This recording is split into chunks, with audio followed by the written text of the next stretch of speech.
കഴിഞ്ഞ ദിവസങ്ങളിലുണ്ടായ 2 ദുരന്തങ്ങൾ. ഒന്ന് ആമയിഴഞ്ചാൻ തോടിൽ ജോയി എന്ന ഒരു പാവപ്പെട്ട മനുഷ്യൻ മരിച്ചു. രണ്ടാമത്തത് ഒരു ദുരന്തം ഉണ്ടായി, പക്ഷേ അതിൽ നിന്ന് തലനാരിഴയ്ക്ക് രക്ഷപ്പെട്ട ഒരു ഭാഗ്യവാൻ്റെ കഥ. ലിഫ്റ്റിൽ 24 മണിക്കൂർ, അതും തിരുവനന്തപുരത്ത് കുടുങ്ങിപ്പോയ ഒരാൾ. ഇപ്പോൾ ആമയിഴഞ്ചാൻ തോടിൻ്റെ കാര്യം പറയുമ്പോൾ കഴിഞ്ഞ ഡിസംബർ വരെ 2023 ഡിസംബർ വരെ 25 കോടി രൂപയാണ് കേന്ദ്ര സർക്കാരിൻ്റെ ഏജൻസികളും കോർപ്പറേഷനൊക്കെ കൂടെ ആ തോട് ശുചീകരിക്കാൻ ചെലവഴിച്ചത്. ഈ ജൂലൈ വരെ വീണ്ടും ഒരു 12 കോടി, അതായത് കഴിഞ്ഞ 2023 ജനുവരി മുതൽ ഈ ജൂലൈ വരെ 37 കോടി രൂപ അവിടെ ചെലവഴിച്ചു. സർക്കാർ ആശുപത്രികളാണെങ്കിൽ ഇപ്പോഴും ആളുകൾക്ക് പ്രാണൻ കയ്യിൽ പിടിച്ച് വേണം ലിഫ്റ്റുകളിലൊക്കെ കയറാൻ. ഇങ്ങനെ വലിയൊരു സർക്കാരിൻ്റെ സംവിധാനങ്ങളിലുള്ളൊരു അനാസ്ഥ കൊണ്ട് മനുഷ്യൻ ഇരയായിക്കൊണ്ടിരിക്കുകയാണ്. എന്ത് പറയാനും, ഈ ആമയിഴഞ്ചാൻ തോടിൻ്റെ കാര്യമൊക്കെ മഹാ കഷ്ടമാണ്. ഞാൻ ടി വിയിൽ നോക്കിക്കൊണ്ടിരിക്കുകയായിരുന്നു. 2015 ആ തുരങ്കത്തിനുള്ളിൽ കയറി JCB ഇട്ട് കംപ്ലീറ്റ് ആ തുരങ്കം വൃത്തിയാക്കി ക്ലിയർ വാട്ടറാക്കി. അല്പം ചെളിവെള്ളമാണ്, ഓടയിലെ വെള്ളമാണില്ല. അതല്ലാതെ ഈ പ്ലാസ്റ്റിക്കോ മാലിന്യമോ ഒന്നുമില്ലാതെ ക്ലിയർ ചെയ്തതാണ് 2015. ബിജു പ്രഭാകർ ജില്ലാ കളക്ടറായിരുന്നപ്പോൾ ഓപ്പറേഷൻ അനന്ത എന്ന പേരിൽ നടത്തിയ അന്നത്തെ ശുചീകരണം. അതിനുശേഷം തമ്പാനൂർ വെള്ളക്കെട്ടില്ല, തിരുവനന്തപുരം നഗരം വെള്ളത്തിൽ മുങ്ങാറില്ല, കാര്യങ്ങൾ ക്ലിയറായിട്ട് പോകുന്നു. കാരണം തിരുവനന്തപുരം നഗരത്തിൻ്റെ ഹൃദയഭാഗത്തു കൂടെ പോകുന്ന തോടാണ് ആമയിഴഞ്ചാൻ തോട്. നമ്മളെ സംബന്ധിച്ചിടത്തോളം ചവറ് വലിച്ചെറിയാനുള്ളതാണ് തോട്. തോടുകളും കൊണ്ടുപോയി തോട്ടിക്കളയട അതെ അതെ എന്ന് പറയുന്നു. ഇത് നമ്മുടെ ആ സ്വഭാവം മാറിയിട്ടില്ല. അപ്പോൾ തോടിൻ്റെ ഇരുകരയിലും കമ്പിവേലിയൊക്കെ ഇട്ട് സംരക്ഷിച്ചാൽ മാത്രമേ നമ്മൾ തോട്ടിലേക്ക് സാധനം എറിയുന്നത് നിർത്തുകയുള്ളൂ. അതല്ലെങ്കിൽ ഇനി ഒരു 30 കൊല്ലം കഴിയുമ്പോൾ നമ്മുടെ ആ സ്വഭാവം നല്ല മാറി മര്യാദക്കാരായിട്ട് ഒക്കെ വരും. ഈ നാട്ടിൻ പുറത്തുനിന്ന് നഗരം ആക്കി മാറ്റുമ്പോൾ ആളുകളുടെ കൾച്ചർ അതനുസരിച്ച് മാറില്ല. ഫെസിലിറ്റീസ് എൻജോയ് ചെയ്യും, പക്ഷേ കൾച്ചർ അവിടെ തന്നെ നിൽക്കും. ഇതിനെ കൾച്ചറൽ ലാഗ് എന്ന് പറയും. ഈ നിങ്ങൾ മെട്രോ സിറ്റി ആയിട്ട് മാറുമ്പോൾ നിങ്ങളുടെ പഴയ പഞ്ചായത്ത് സ്വഭാവം മാറില്ല, ബട്ട് മെട്രോ സിറ്റിയുടെ എല്ലാ സൗകര്യങ്ങളും അനുഭവിക്കും. പക്ഷേ പെരുമാറ്റം പഞ്ചായത്തിലെ പോലെ അവിടെ തുപ്പുക, പഴത്തിൽ വലിച്ചെറിയുക, ഇതൊക്കെ പഞ്ചായത്തിൽ. കാരണം അവിടെ അത് അഫോർഡ് ചെയ്യാം. ഇത്ര ആളെ ഉള്ളൂ. ഒരാളൊരു സ്ഥലത്ത് പഴത്തിൽ എറിഞ്ഞാൽ അത് അവിടെ കിടന്ന് ഉണങ്ങി വെച്ച് കൺട്രി എന്ന് പറയുന്ന പോലെ. അപ്പോൾ ഈ സിറ്റിയിൽ ജീവിക്കുന്ന കൺട്രികളാണ് നമ്മൾ. അതനുസരിച്ച് വേണം ഈ സംവിധാനങ്ങളൊക്കെ ഒരുക്കാൻ. ഇപ്പോൾ വിചിത്രമായൊരു കാര്യം ഞാൻ കേട്ടത്, ഈ റെയിൽവേ പ്ലാറ്റ്ഫോമുകളുടെ അടിയിലൂടെയാണ് ആമയിഴഞ്ചാൻ തോട് പോകുന്നത്, 170 മീറ്റർ. അത് റെയിൽവേയുടെ ഉത്തരവാദിത്തമാണ് അത് വൃത്തിയാക്കുക എന്നുള്ളത്. അങ്ങനെയാണെങ്കിൽ പെരിയാർ മലിനമാകുന്നതിൻ്റെ ഉത്തരവാദിത്വം റെയിൽവേക്കാണ്, ഇല്ലേ? റെയിൽവേ പാലത്തിൻ്റെ അടിയിലൂടെയാണ് പെരിയാർ പോകുന്നത്. അത് മലിനമായാൽ റെയിൽവേ ആണ് നോക്കേണ്ടത്, ഞങ്ങൾ എന്തിനു നോക്കുന്നത്? അത് കൊള്ളാലോ, ലോജിക്കാണ് അല്ലേ? I don't understand. ഹൈക്കോടതി നോട്ടീസ് അയച്ചിരിക്കുക, ഹൈക്കോടതി ഡിവിഷൻ ബെഞ്ച് നോട്ടീസ് അയച്ചിരിക്കുന്നു. റെയിൽവേക്കും കോർപ്പറേഷനും ജില്ലാ ഭരണകൂടത്തിനോ ആർക്കൊക്കെ എന്നിട്ട് അമിക്കസ് ക്യൂറി അങ്ങോട്ട് വിട്ടിരിക്കുന്നു നോക്കാൻ. ശരി, ഹൈക്കോടതി നോട്ടീസാണ് അയച്ചിരിക്കുന്നത്, പക്ഷേ അതിനകത്ത് പത്ര റിപ്പോർട്ട് വന്നതിൽ, ഹൈക്കോടതി എഴുതിയതിലുണ്ടോ എന്ന് എനിക്ക് അറിഞ്ഞുകൂടാ, പത്ര റിപ്പോർട്ട് വന്നതിൽ റെയിൽവേയെ കുറ്റപ്പെടുത്തി എന്നും കൂടെ ഉണ്ട്. റെയിൽവേയുടെ എന്ത് കുറ്റം എന്ന് എനിക്ക് മനസ്സിലാകുന്നില്ല. റെയിൽവേ പാളങ്ങളുടെ അടിയിലൂടെ ഒരു തുരങ്കം പോലെ ആമയിഴഞ്ചാൻ തോട് പോകുന്നെങ്കിൽ ആ തോട് ക്ലീൻ ചെയ്യേണ്ടത് റെയിൽവേയുടെ ബാധ്യതയാകുന്നത് എങ്ങനെയാണ്? അങ്ങനെയാണെങ്കിൽ ഞാനിതേ പറയുന്നുള്ളൂ, ഈ അയങ്കണ്ട നദികളും കായലും ഒക്കെ കടന്നാണ് റെയിൽവേ പോകുന്നത്. അത് മുഴുവൻ ക്ലീൻ ചെയ്യേണ്ട ബാധ്യത റെയിൽവേയുടെ ആയിട്ട് മാറും. വേണ്ടേ? ശരിയാണ്. പെരിയാർ കിടക്കുന്നുണ്ട്, ഭാരതപ്പുഴ കിടക്കുന്നുണ്ട്, വേമ്പനാട്ട് കായൽ കിടക്കുന്നുണ്ട്. എത്ര കായൽ, എത്ര നദി, എത്ര പുഴ കടന്നാണ് റെയിൽവേ പോകുന്നത്? ഇതിൻ്റെ അടിയിലൂടെ പോകുന്നു. അവിടെ മാലിന്യം ഉണ്ടെങ്കിൽ അത് റെയിൽവേ നോക്കിക്കൊള്ളാം. അത് ഇത് പിന്നെ ചെറിയൊരു തോടായതുകൊണ്ടായിരിക്കും. അല്ലേ, എന്തുമായിക്കോട്ടെ, ആ ലോജിക്ക് തോടോ നദിയോ പുഴയോ കായലോ, logic is same. Tomorrow you will say that railway is responsible for everything. Railway പറയുന്നു അവരുടെ ഇപ്പോഴത്തെ ടോയ്ലറ്റ് റെയിൽവേയുടെ എല്ലാവർക്കും അറിയാമല്ലോ, അത് it's not open to ground. ആ കാലമേ കഴിഞ്ഞു. അതിന് അവർക്ക് വേറെ സംവിധാനമുണ്ട്, അവരുടെ ടോയ്ലറ്റ് ക്ലീനിങ് അത് ഇത് വേറെ സംവിധാനമുണ്ട്. റെയിൽവേ പറയുന്നു ഞങ്ങൾ നിങ്ങളുടെ ഈ മാലിന്യ ഇതിലേക്ക് വരുന്നേയില്ല, കാരണം ഇറ്റ് ഈസ് ക്ലോസ്ഡ്, സ്ലാബ് ഇട്ട് മൂടി അടിയിലൂടെയാണല്ലോ ഇത് പോകുന്നത്. പ്ലാറ്റ്ഫോമിൽ നിൽക്കുന്ന ആൾക്ക് പോലും ഈ തോട്ടിലേക്ക് ഒരു കടലാസ് കഷ്ണം പോലും ഇടാൻ പറ്റില്ല. അവർക്ക് അവരുടെ ഓടയുണ്ട്, 2 പ്ലാറ്റ്ഫോമുകളുടെ ഇടയ്ക്ക് റെയിൽവേ ലൈനിൻ്റെ ഇടയ്ക്ക് ചെറിയ ഓട പണിഞ്ഞിട്ട് അതിലെ അവരുടെ മലിനജനം അതൊക്കെ അവരുടെ വേറെ എന്താ STP എന്നൊക്കെ പറഞ്ഞിട്ട് അവരുടെ പ്ലാന്റ് സംഗതിയൊക്കെ ഏർപ്പാട് അവർക്ക് വേറെയുണ്ട്. പക്ഷേ അവർക്കിപ്പോൾ കിടക്കപ്പുറതിയില്ല, കാരണം കോർപ്പറേഷൻ ഇവരുടെ ഡ്യൂട്ടി ചെയ്തില്ല. ആരുടെയും തലയിടണം. ഞാൻ കുറഞ്ഞതൊരു 3-4 വർഷമായിട്ട് എനിക്ക് ഈ ആമയിഴഞ്ചാൻ തോട് ഓർമ്മയുണ്ട്. നമ്മുടെ ആ ബേക്കർ സാഹിബിൻ്റെ ഇന്ത്യൻ കോഫി ഹൗസിലെ വളഞ്ഞ മാവേലി അതിൻ്റെ തൊട്ട് പുറകിലാണ് ഈ ആമയിഴഞ്ചാൻ തോട്. ഞാൻ പലപ്പോഴും അവിടെ മാറി, ചിലപ്പോൾ കോഫി ഹൗസിൽ കാപ്പി കുടിക്കും, അല്ലെങ്കിൽ അവിടെ പുറത്ത് തട്ടുകടയിൽ നിന്ന് ചായ കുടിക്കും. അവിടെ ആകുമ്പോൾ ഒരു സിഗരറ്റും വലിക്കാമല്ലോ, ഇതാണ് എൻ്റെ സ്വാർത്ഥത. അപ്പോൾ ഇച്ചിരി മാറി നിൽക്കും. ഈ ആമയിഴഞ്ചാൻ തോടിൻ്റെ കരയിൽ അതിനകത്ത് ഫുൾ പ്ലാസ്റ്റിക്കാണ്, വെള്ളമൊന്നും കാണാനേ പറ്റില്ല, വെള്ളമേ ഇല്ല. എത്ര കാലം അതങ്ങനെ കിടന്നു. ഈ റെയിൽവേ ഇങ്ങനെ കുഴപ്പമുണ്ടാക്കിയെന്ന് പറയുന്നു. റെയിൽവേയുടെ after the railway and before the railway കുഴപ്പമുണ്ടാക്കിയത് ആരാ? ആര്യ രാജേന്ദ്രൻ തന്നെയല്ലേ. ഇവരെന്തെടുക്കുകയായിരുന്നു? ഞാൻ പറയുന്നത്, നിങ്ങൾ തലയ്ക്ക് വെളിവില്ലാത്ത ഒരു കൊച്ചു പെണ്ണിന് ധാർഷ്ട്യവും വഴക്കും ബഹളവും ഒക്കെ ആയിട്ട് നടക്കുന്ന ഒരു കൻറ്റാങ്കറസ് ക്യാരക്ടർ, അതാണ് ആര്യ രാജേന്ദ്രൻ. അവരെ പിടിച്ച് മേയറാക്കിയിട്ട് നിങ്ങൾ ലോകത്ത് ചെണ്ടയടിക്കുന്നു. ഏറ്റവും പ്രായം കുറഞ്ഞ മേയർ. എന്നാൽ ഒരു കാര്യം ചെയ്യും, ഒരു 5 വയസ്സുള്ള പെങ്കൊച്ചിനെ പിടിച്ചെടുത്ത് ലോകത്തിലെ ഏറ്റവും പ്രായം കുറഞ്ഞ മേയർ. ഇതിനെന്താ ഇത്ര മഹത്വം? എനിക്കറിഞ്ഞൂടാ. മേയറിൻ്റെ പ്രായം ഇത്ര വലിയ കാര്യമാണോ? ഈ 25-ാം വയസ്സിൽ നിങ്ങൾ എവറസ്റ്റ് കൊടുമുടി കയറിയെങ്കിൽ നിങ്ങൾക്ക് പറയാം, ശരി, 25-ാം വയസ്സിൽ തന്നെ എവറസ്റ്റ് കൊടുമുടി കയറി. അതിനർത്ഥം അവനൊരു 10-ാം വയസ്സിലെങ്കിലും ഈ കയറ്റം പഠിച്ചു, പ്രാക്ടീസ് ചെയ്തു, തണുപ്പ് സഹിച്ചു, അങ്ങനെയൊക്കെ ചെയ്തിട്ട് 25 വയസ്സിനുള്ളിൽ ഒരു അച്ചീവ്മെൻ്റാണ്. ഈ 25-ാം വയസ്സിൽ മേജറാകുന്ന അച്ചീവ്മെൻ്റ് എന്താ? ഇത് ആനാവൂർ നാഗപ്പൻ്റെ കസ്റ്റഡിയിലുള്ള നോമിനിയാണ്. വേറെ 2 പെണ്ണുങ്ങൾ മേയറാവാനൊക്കെ ആയിട്ട് പ്ലാൻ ചെയ്തിരുന്നു. അതിലൊരാളെ തോപ്പിച്ച് വേറൊരാളെ ആക്കിയില്ല, ബൈപ്പാസ് ചെയ്തിട്ട് അവരുടെ പാർട്ടിക്കുള്ളിലെ കളിയിൽ ആനാവൂർ നാഗപ്പൻ്റെ നോമിനിയായിട്ടാണ് ഈ കക്ഷി വരുന്നത്.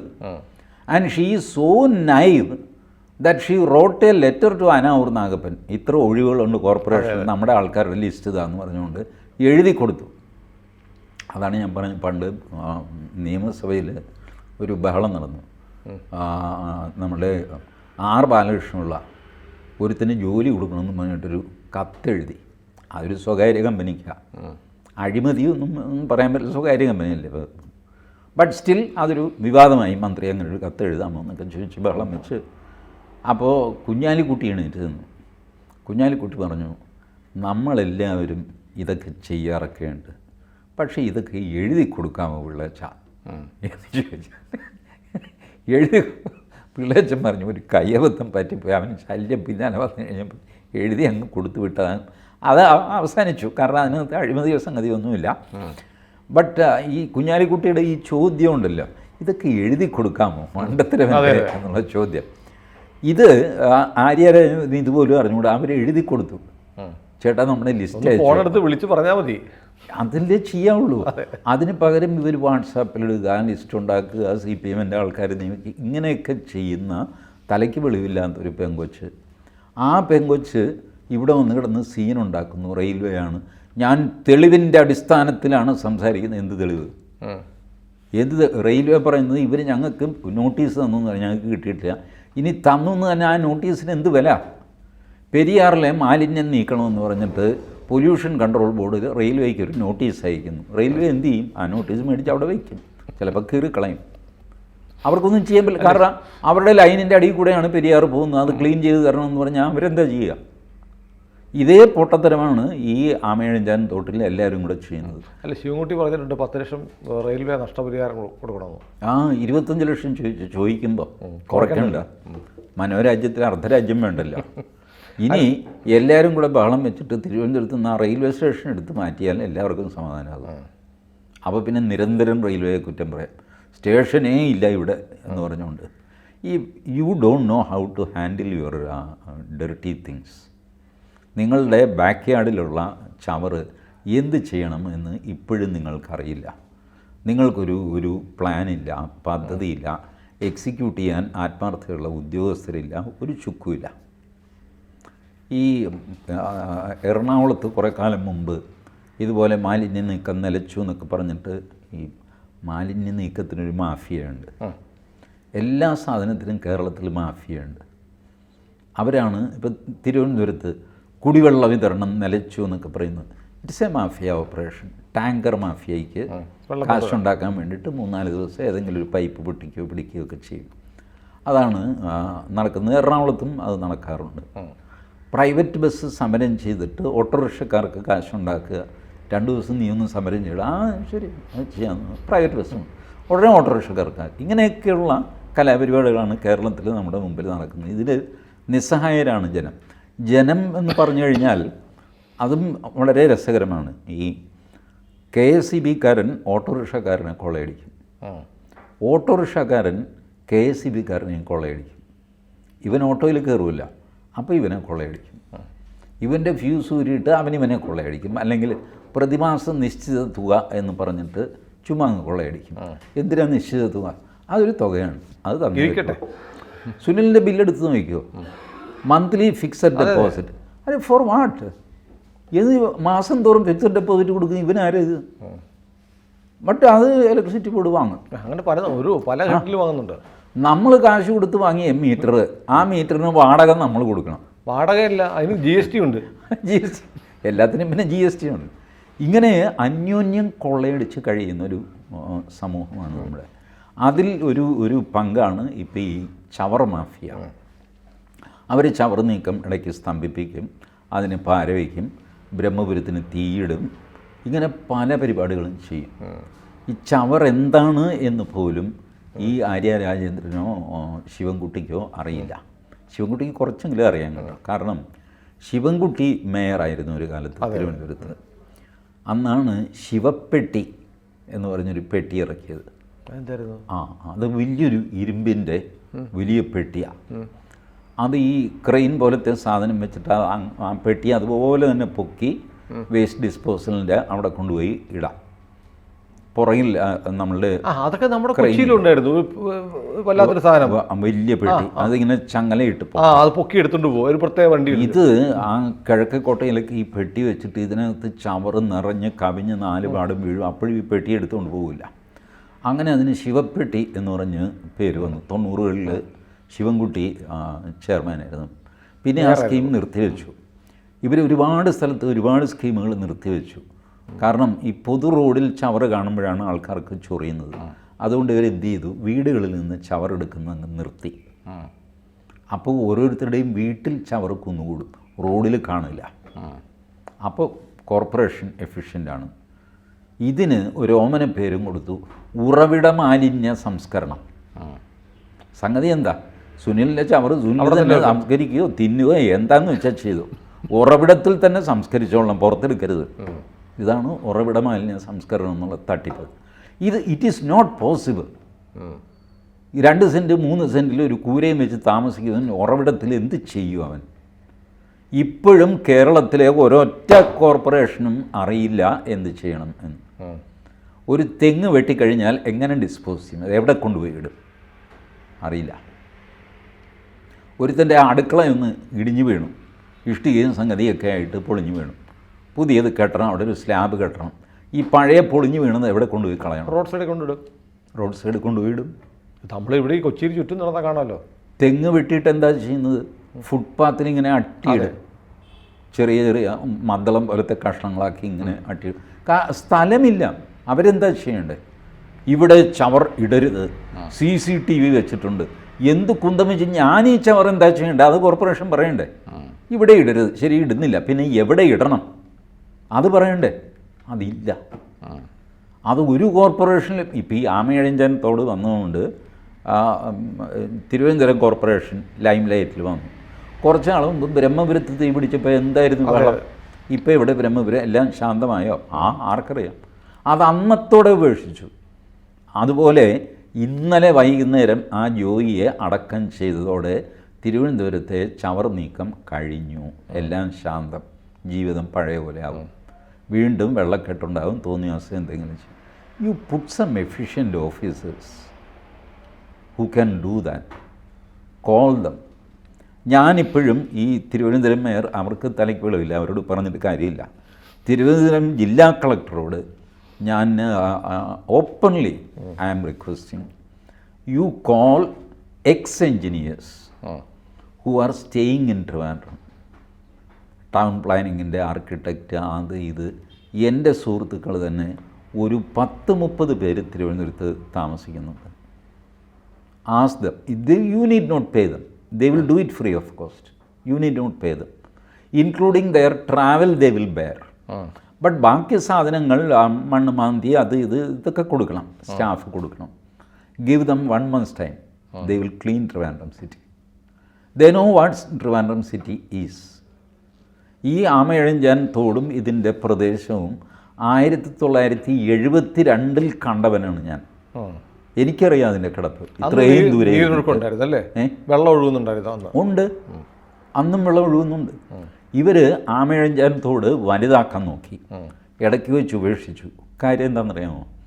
ഇത് അടിച്ച് പൊട്ടിക്കാൻ പറ്റുന്നില്ല, സുറുക്കി കൊണ്ട് ബലപ്പെടുത്തിയിട്ടുണ്ട് ആമയിഴഞ്ചാൻ തോട്. ഏത് നിങ്ങൾ മുല്ലപ്പെരിയാറിൽ വെണ്ണ പോലെ അലിഞ്ഞു പോകുമെന്ന് പറഞ്ഞ് സുറുക്കി ഇവിടെ പിക്കാസ് പിടിച്ച് അടിച്ചിട്ട് പൊട്ടുന്നില്ല. അതുകൊണ്ടാണ് മുല്ലപ്പെരിയാർ പൊട്ടില്ല എന്ന് ഞാൻ പറയുന്നത്. I have seen this. Amayizhanjan തോട് കണ്ടാൽ മതി മുല്ലപ്പെരിയാർ പൊട്ടുകയില്ല എന്നറിയാൻ. Same material has been used. അതാണ് ആമയിഴഞ്ചാൻ തോട്. ഇത് ഉണ്ടാക്കിയ കാരണവന്മാർ എല്ലാം പൊട്ടന്മാർ, നമ്മൾ ബുദ്ധിമാന്മാരെന്ന് പറയുന്നത് ഇത് അടിയെ അങ്ങോട്ട് പൊളിച്ച് നേതാക്കന്മാരാകാൻ നോക്കുക. And then you invariably fail. നിങ്ങൾക്ക് ഇപ്പോൾ വിളപ്പിൽശാലയിൽ മാലിന്യം കൊണ്ടുപോകാൻ പറ്റുന്നില്ല, ബ്രഹ്മപുരത്ത് മാലിന്യം കൊണ്ടുപോകാൻ പറ്റുന്നില്ല, ഞെളിയം പറമ്പിൽ കൊണ്ടുപോകാൻ പറ്റുന്നില്ല, തൃശ്ശൂർ ലാലൂർ നിങ്ങൾക്ക് മാലിന്യം കൊണ്ടുപോകാൻ പറ്റുന്നില്ല, ജനങ്ങൾ സമ്മതിക്കുന്നില്ല. എവിടെ നിന്ന് എവിടെ എത്തി നിങ്ങൾ? ഞാനതുകൊണ്ടാണ് പറയുന്നത്, bring some serious people who will make serious plans, be with that 24 hours അതിൻ്റെ പുറകിൽ നിന്ന്. അതിന് ടി ജി അതിനകത്ത് പ്രശ്നം എന്നറിയോ? അപ്പോൾ ഞാൻ പറഞ്ഞില്ലേ, ഈ 1.5 വർഷത്തിനിടയ്ക്ക് 37 കോടി രൂപയാണ്. അതുകൊണ്ട് എന്താ ചെയ്തത്? ഇത്തരം ഒരു സമാന്തര സംവിധാനം കൊണ്ടുവന്നാൽ മാലിന്യം ഒരു വലിയ കറവ പശുവാണ്. then you surrender to the mafia and you had it. ഞാൻ പറഞ്ഞില്ലേ, എറണാകുളത്തെ മാലിന്യ പ്രശ്നം ഈ രൂക്ഷമായി കഴിഞ്ഞപ്പോൾ മനോരമ സ്പോൺസർ ചെയ്താണ് SR റാവു എന്ന് പറയുന്ന വിദഗ്ധനെ ഇവിടെ കൊണ്ടുവന്നത്, ഡോക്ടർ SR റാവു. മെട്രോയിൽ ശ്രീധരൻ സാറ് പോലെയാണ് മാലിന്യത്തിൽ SR Rao. Then you can മനസ്സിലായില്ല അദ്ദേഹത്തിൻ്റെ പ്രാഗൽഭ്യം അത്രയുണ്ട്. സൂറത്തിൽ പ്ലേഗ് വന്നു കഴിഞ്ഞപ്പോൾ കംപ്ലീറ്റ് സൂറത്ത് ക്ലീൻ ചെയ്ത് റെഡിയാക്കിയവനാണ് SR റാവു. ആ SR റാവുവിനെ മനോരമ സ്പോൺസർ ചെയ്ത് കൊച്ചിയിൽ കൊണ്ടുവന്നിട്ട് ജസ്റ്റ് ഞങ്ങളുടെ കൊച്ചി എങ്ങനെ ചെയ്യും. പുള്ളി വന്ന് നോക്കിയിട്ട് പറഞ്ഞു, ഇത് സൂറത്തിൻ്റെ 1/3 പോലും ഇല്ല കൊച്ചിയിലെ മാലിന്യം. It's a left hand job for me. വൈകുന്നേരമായപ്പോഴത്തേക്ക് ആൾക്കാർ തിരിച്ചറിഞ്ഞു സൂറത്ത് ഗുജറാത്തിലാണ്, ഗുജറാത്ത് ഭരിക്കുന്നത് മോദിയാണ്, ഗുജറാത്ത് ഒരു തെറിവാക്കാണ് കേരളത്തിൽ. തുടങ്ങി ബഹളം. രാത്രിക്ക് രാത്രി മനോരമ SR റാവുവിനെ പാക്ക് ചെയ്ത് ഫ്ലൈറ്റിൽ കയറി, സാറേ വിട്ടോ, കടലാവണക്കുമ്പത്തെല്ലാം അടിവരും ഗുജറാത്ത് എന്ന് കേട്ട് കഴിഞ്ഞാൽ എന്താണെന്ന് പുള്ളിക്ക് മനസ്സിലായി. സാറ് ഒന്നും അറിയണ്ട, സാറ് പൊക്കോ, ഞങ്ങൾ വിശദവിവരം ഫോണിൽ പറയാമെന്ന് പറഞ്ഞിട്ട് പുള്ളി പറഞ്ഞ് കയറ്റി വിട്ടു. അല്ലെ അവർ വിളിച്ചുകൊണ്ട് വന്ന് അങ്ങനെ തല്ലിക്കൊന്നു കഴിഞ്ഞാൽ അവർ സാധനം പറയണ്ടേ. അങ്ങനെ റാവുവിനെ നമ്മൾ റോക്കറ്റിൽ കയറ്റി വിട്ടു. എന്നിട്ട് നമ്മൾ ബ്രഹ്മപുരത്തിന് തീ വിട്ടു. ഇതിനിടയ്ക്ക് 5-6 വർഷങ്ങൾ അങ്ങനെ അങ്ങ് പോയി. ഫൈനലി ബ്രഹ്മപുരത്തിന് തീ പിടിച്ചു. ബ്രഹ്മപുരം 1-2 അല്ല, 112 ഏക്കറുണ്ട്. 112 ഏക്കർ സ്ഥലം പോരെ എറണാകുളത്തെ വേസ്റ്റ് കൈകാര്യം ചെയ്യാൻ. ഈ വേസ്റ്റ് നിങ്ങൾ ഇനി അതും വേണ്ട, നിങ്ങൾ മംഗലാപുരത്ത് കൊണ്ടുപോയി കൊടുക്കുക. അവരവിടെ ഇത് എനർജിയാക്കി മാറ്റുന്ന പ്ലാന്റ് ഉണ്ട്. It is there in Delhi. ഈ നമ്മളൊക്കെ മറ്റ് കുറ്റങ്ങൾ ഒരുപാടൊക്കെ പറയുന്നുണ്ടെങ്കിലും ഞാൻ ഡൽഹിയിൽ പോകുമ്പോഴൊക്കെ ശ്രദ്ധിക്കാറുണ്ട്, രാവിലെ കൃത്യം 8 മണിയാകുമ്പോൾ മനോഹരമായൊരു പാട്ടും വെച്ചുകൊണ്ട് ചവറിൻ്റെ വണ്ടി വരും. പാട്ടും വെച്ചുകൊണ്ടാണ് വരുന്നത്. അത് ശരി. ചവറിനെ സംബന്ധിച്ചൊരു പാട്ട് തന്നെയാണ്, മഹാത്മാഗാന്ധിയൊക്കെ ചേർത്തിട്ട് നല്ലൊരു പാട്ടാണ്. ഇടയ്ക്കിടയ്ക്ക് ആ പാട്ടിങ്ങനെ 2 വരി അത് കേൾപ്പിച്ചുകൊണ്ടിരിക്കും. അപ്പോൾ ആളുകൾക്ക് മനസ്സിലായി ചവറ് വണ്ടി വന്നു. അല്ലാതെ ഇവിടുത്തെ പോലെ ചവറേയും പറഞ്ഞ് വിളിക്കുന്ന പരിപാടിയില്ല. നല്ല പാട്ട് കേൾക്കും, മനസ്സിലായി ചവറ് വണ്ടി വന്നു. സന്തോഷമായിട്ട് നിങ്ങളിത് മിക്സ് ചെയ്യുകയോ മിക്സ് ചെയ്യാതിരിക്കുകയോ എങ്ങനെ വേണമെങ്കിലും നിങ്ങൾക്കത് ചെയ്യാം. ഇവിടെ ബയോഡിഗ്രേഡബിളിന് ഒരു ചെറിയ ബക്കറ്റ്, ഡീഗ്രേഡബിൾ വേറൊരു ബക്കറ്റ്. ഇപ്പോൾ എറണാകുളത്ത് പല സ്ഥലത്തൊക്കെ ഉണ്ടല്ലോ, ചിരട്ട വേറൊരു ബക്കറ്റിൽ വേണം. അങ്ങനെയാണ്. തേങ്ങാ ചെറിയ കഴിഞ്ഞ ചിരട്ട. കടലാസ് നാലാമത്തെ ഒരു ബക്കറ്റിൽ വേണം. അപ്പോൾ ഫുഡ് വേസ്റ്റിനൊരു ബക്കറ്റ്, പ്ലാസ്റ്റിക്കിനൊരു ബക്കറ്റ്, ചിരട്ട ഗോതമ്പിനൊരു ബക്കറ്റ്, പിന്നെ ഇതിന് കടലാസിന് വേറൊരു ബക്കറ്റ്. ഇങ്ങനെ 4 ബക്കറ്റ് വേണം. ഇത് ഒരു ദിവസം ഫുഡ് വേസ്റ്റ് എടുക്കും, അത് കഴിഞ്ഞ് ഒരാഴ്ച കഴിഞ്ഞിട്ട് പ്ലാസ്റ്റിക് എടുക്കുള്ളൂ. ഇങ്ങനെ 110 ചട്ടങ്ങൾക്കൊരു ഇത് ചെയ്യുന്നത് എന്തിനാണെന്നറിയാമോ? ഒരു നിവൃത്തി ഉണ്ടെങ്കിൽ ആളുകൾ ഈ ചവറ് ഞങ്ങൾക്ക് തരരുത്, അത് നിങ്ങൾ തന്നെ നിങ്ങളുടെ അവിടെ ഇവിടെയൊക്കെ ചുരുക്കി വെച്ച് നിങ്ങൾ അസുഖമൊക്കെ പിടിച്ച് നിങ്ങൾ ചത്താൽ മതി. കോർപ്പറേഷനെ കൊണ്ട് ഇത് നടക്കില്ല. നമ്മളെ വല്ലാതെ ഹരാസ് ചെയ്യുമ്പോൾ നമ്മൾ എന്ത് ചെയ്യും? കൊടുക്കണ്ട, ഇത് കൊണ്ടുവന്ന് കഴിഞ്ഞാൽ അയാൾ ദേഷ്യപ്പെടും, അവിടെ വെച്ചേക്കുന്നു. ഇങ്ങനെ നമ്മൾ സഹിക്കും, ഈച്ചയും എലിയും ഒക്കെ ആയിട്ട്. This is what is happening in Ernakulam. I don't think Thrissur is different or Calicut പ്രശ്നമാണ്. അപ്പോൾ ഏതായാലും എനിക്ക് തോന്നുന്നു ഇപ്പോൾ ജോയിയുടെ മരണം ആരുടെ കണ്ണം തുറപ്പിക്കാൻ പോകുന്നില്ല. ഏയ് 10 ജോയി മരിച്ചു കഴിഞ്ഞാൽ ഇവർ കണ്ണ് തുറക്കില്ല. കണ്ണുണ്ടായിട്ട് വേണ്ടേ തുറക്കാൻ. അവർ ഈ കറക്ക് കമ്പനി, മാഫിയ, കാശ് ഇതൊക്കെ ആയിട്ട് അവർ സുഖമായിട്ട് കഴിയുകയാണ്. അവരുടെ ചവറ് കൃത്യമായിട്ട് ആൾക്കാർ എടുത്തുകൊണ്ട് പോകും. എവിടെയാണെന്ന് വെച്ചാൽ കൊണ്ടുപോകും. ഇവിടം ക്ലീനായിരിക്കണം. This is what they feel. ഇപ്പോൾ എന്താണെന്ന് വെച്ച് കഴിഞ്ഞാൽ ഈ മന്ത്രിമാർക്ക് പോകാൻ പോലും റോഡിൽ സ്ഥലമില്ല, കുഴിയും വെള്ളമൊക്കെ ആയി. അങ്ങനെ ആയപ്പോഴാണ് ശിവൻകുട്ടി പൊട്ടിത്തെറിച്ചത്. ശരിക്കും ഈ ജോയിയുടെ മരണത്തിന് ഉത്തരവാദി കോർപ്പറേഷൻ മേയറല്ലേ? അതെ അതെ. മേയർ വൈക്കേറിയസ് ലയബിലിറ്റി ഉണ്ട്. രാജിവെക്കാനുള്ള അതിനൊക്കെ ഒരു എസ്റ്റീം വേണം, ഒരു മാന്യതയും നൊബിലിറ്റിയൊക്കെ ഉള്ളവർക്ക് രാജിവെക്കാൻ പറ്റുള്ളൂ. It is my mistake, I am the mayor of this city, whatever has happened I am directly not involve, but ഇതിൻ്റെ ധാർമ്മിക ഉത്തരവാദിത്വം എനിക്കാണ്, ഞാൻ രാജിവെക്കുന്നു എന്ന് പറയാനൊക്കെ ഒരു റേഞ്ച് വേണം. അതൊന്നും ഇല്ലാത്ത കൊച്ചു പെണ്ണിനെ നിങ്ങൾ മേയർ എന്ന് പറഞ്ഞ് വെച്ചിട്ട് അതിന് രാജിവെക്കാത്തത് അതിന് മനസ്സിലാവുക പോലും ഇല്ല ഈ പേഴ്സണൊക്കെ. It is beyond her comprehension. ഈ ഷോ കാണിക്കുക എന്നുള്ളതല്ലാതെ അതിനപ്പുറം എന്താ? ഒരു KSRTC ബസ് എന്തുമായിക്കോട്ടെ, അതിന് സ്വന്തം കാറിട്ട് വട്ടമിട്ട് തടഞ്ഞ് അയാളോട് തർക്കിക്കുക എന്ന് പറയുന്ന ഒരു ചീപ്പ് ഏർപ്പാട് കാണിക്കുന്ന പെൺകുട്ടി, what do you expect from her? I പിറ്റി her. എനിക്കിപ്പോൾ സങ്കടം തോന്നും, പക്ഷേ എന്ത് ചെയ്യാനാണ്? ഈ പിഞ്ചിലെ പഴുത്ത് മേയർ എന്നൊക്കെ പറഞ്ഞ് ഇപ്പോൾ വലിയ കണ്ടില്ലേ, പ്രസിഡൻറ്റിൻ്റെ ഇന്ത്യൻ പ്രസിഡൻറ്റ് രാംനാഥ് കോവിന്ദിൻ്റെ കോൺവോയിലേക്ക് കാറിടിച്ച് കയറ്റി. അവന്മാർ ഒറ്റ വെടിവെച്ചാലുണ്ടല്ലോ, ആ കാറും പണ്ടാരും മുഴുവൻ തീർന്നു, കജകജകയാൻ പറഞ്ഞ് വെടിവെക്കും അവർ. പിന്നെ ഒന്നും മടിച്ചു, ഇതെന്താ സംഭവിക്കുന്നു. പിന്നെ ശരി മനസ്സിലായി, കയറ്റി വിടും. എന്ത് വെപ്രാളായിരുന്നു ഇവർക്ക്? പ്രസിഡൻറ്റിനേക്കാൾ മുമ്പിലെത്താനോ? എന്നാൽ ഇച്ചിരി നേരത്തെ ഇറങ്ങണം വീട്ടിൽ നിന്ന്. അതുമില്ല. സാമാന്യ ബുദ്ധിയുള്ള ആരും തന്നെ പറഞ്ഞു കൊടുക്കാൻ ആരെങ്കിലും കാണണ്ടേ? ധാർഷ്ട്യത്തിൻ്റെ ഭാവങ്ങളാണ് ഇപ്പോൾ CPMലെ എല്ലാവരും. അത് വന്ന് അവരുടെ തന്നെ ആൾക്കാരോട് അവർ കാണിക്കാൻ തുടങ്ങി. അങ്ങനെയാണ് ഈ വേണ്ടാത്ത വിമർശനമൊക്കെ ഉണ്ടാകുന്നത്. കാരണം ആര്യ രാജേന്ദ്രൻ്റെ ഹുങ്ക് CPMൻ്റെ തന്നെ പ്രവർത്തകരുടെ നേർക്കായി തുടങ്ങി. ഈ തിരുവനന്തപുരം കോർപ്പറേഷൻ്റെ ഗേറ്റിൽ പോയി സുനിലൊന്ന് നിന്നാൽ മതി. അവിടുത്തെ തൊഴിലാളികളോട്, അവിടുത്തെ ജീവനക്കാരോട് ഇവരെങ്ങനെ പെരുമാറുന്നു? അവരുടെ ഫേവറേറ്റ് കുറേ ജീവനക്കാരുണ്ട്, അവരോടൊക്കെ ഡീസൻ്റായിട്ട് പെരുമാറും. ബാക്കിയുള്ളവരെയൊക്കെ പുല്ലായിട്ടാണ് കരുതുന്നത് ആ സ്ത്രീ. ഇതൊക്കെ ഓപ്പണായിട്ട് എല്ലാവരും പറയുന്നത്. ഇത് ഞാൻ രഹസ്യമായിട്ട് കണ്ടുപിടിച്ചതൊന്നുമല്ല. ടി വിക്കാർ പോയിട്ട് കോർപ്പറേഷൻ്റെ ഗേറ്റിൽ നിന്ന് കോർപ്പറേഷൻ്റെ പ്രത്യേകിച്ചും ടെമ്പററി ജീവനക്കാരോടൊക്കെ സംസാരിച്ചപ്പോൾ അവർ തുറന്നു പറയുകയാണ് ഈ മഹാറാണി വരുമ്പോഴുള്ള പെരുമാറ്റം. ഏതായാലും ജോയി പോയി, ജോയിയുടെ വീട്ടുകാർക്ക് പോയി, അത്രയേ ഉള്ളൂ. ഇനിയും ജോയിമാർ പോകും. അതെ, കാരണം അവർക്ക് വേറെ മാർഗ്ഗമില്ല, അവർക്ക് ജീവിക്കണ്ടേ. അതെ അതെ. അപ്പോൾ അത് കൂടാതെയാണ് ലിഫ്റ്റിൽ കുടുങ്ങിയ ആൾ. അതെ, അങ്ങനെ മരിച്ചു പോകാത്ത 36 മണിക്കൂറോ മറ്റോ കിടന്നു. എന്ത് ചെയ്യുമെന്ന് പറഞ്ഞു. ഞാനങ്ങനെ വേണം മരിച്ചു പോകരുത്. ഈ നമ്മൾ ഈ ക്ലോസ്ഡ് സ്പേസിൽ ശ്വാസം മുട്ടലുണ്ടാകുന്ന ആൾക്കാർ ഒരുപാട് പേരുണ്ട്. എനിക്കുണ്ട് പേടി. ലോകത്തിൽ ഒരുപാട് പേർക്ക് ഈ ക്ലസ്ട്രോഫോബിയ ഉണ്ട്. അതൊരു അസുഖമൊന്നുമല്ല. ഒരുപാട് പേർക്ക് ഇങ്ങനെ ക്ലോസ്ഡ് ഇതിൽ ലിഫ്റ്റിലൊക്കെ അവരിങ്ങനെ ശ്വാസം പിടിച്ച് എങ്ങനെയെങ്കിലും പുറത്തിറങ്ങാൻ മതി എന്ന് പറഞ്ഞ് നിൽക്കും. അങ്ങനെയുള്ള ഒരാളാണ് കുടുങ്ങിയതെങ്കിൽ ആ ഷോക്ക് മതി അയാൾ മരിക്കാൻ. ഏതായാലും ഭാഗ്യം അദ്ദേഹത്തിൻ്റെ കൂടെയുണ്ട്. ലിഫ്റ്റിന് മെയിൻ്റനൻസ് ഇല്ല എന്ന് മാത്രമല്ല, ലിഫ്റ്റ് ഉടക്കിക്കഴിഞ്ഞാൽ അതിൽ കിടന്ന് ബഹളം വെച്ചാൽ അതിൻ്റെ ഫോൺ വർക്ക് ചെയ്യുന്നില്ല, അതിൻ്റെ അലാം വർക്ക് ചെയ്യുന്നില്ല, എമർജൻസി ബട്ടൺ അത് വർക്ക് ചെയ്യുന്നില്ല. 16 ഓപ്പറേറ്റർമാരുണ്ട്, അവരും വർക്ക് ചെയ്യുന്നില്ല. മനുഷ്യൻ വർക്ക് ചെയ്യുന്നില്ല, യന്ത്രവും വർക്ക് ചെയ്യുന്നില്ല. അത് നടുക്ക് ഈ തൃശങ്കുവിൽ ഇയാളെ ഇട്ടുകൊണ്ടിരിക്കുക, അതും 36 hours. അതെ, അയാളെ ജീവനോടെ കിട്ടിയത് വേറെ ഭാഗ്യം, അല്ലെങ്കിൽ വേറൊരു ജോയി അവിടെ ഉണ്ടായിരുന്നു. അതെ അതെ. ഏതായാലും രണ്ടും തലസ്ഥാനത്താണ്. ജോർ. കൂടുതൽ വാർത്തകളും വിശേഷങ്ങളും നിങ്ങളിലേക്ക് എത്താൻ ABC മലയാളം സബ്സ്ക്രൈബ് ചെയ്യുക, ബെൽ ബട്ടണും അമർത്തുക.